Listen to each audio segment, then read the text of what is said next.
নমস্কার আমার সকল প্রিয় বন্ধুরা, তোমরা আশা করি সবাই ভালো আছো। আমিও ভালো আছি। দেখো আজকে কি রান্না করছি, ডিম কষা। তো আজকে অনেক দেরি হয়ে গেছে, তো ভাবলাম যে তাহলে ডিম আছে ঘরে, তাহলে ডিমটাই রান্না করি। আর থোড় ভাজা করেছি তো দেখালাম। আর এটা হচ্ছে গরম গরম ধোয়াটা ভাত। আর দেখো উম, ডিম কষাটাই করছি আজকে, তো ভাবলাম কম বেশি তোমাদের সাথে তো আমি সব ভিডিও শেয়ার করি, তো ভাবলাম এটাও শেয়ার করি।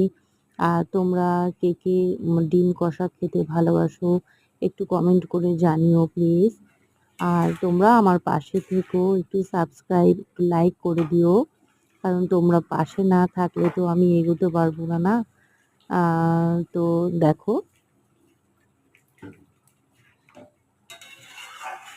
ডিমটা প্রায় হয়েই গেছে, লাস্টে একটু ধনেপাতাও দেবো। তো ভাবলাম যে আজকে একটু ধনেপাতা দিয়ে ডিমের ঝোলটা করি, তোমরাও করে খেও ধনেপাতা দিয়ে, বেশ ভালো লাগে খেতে।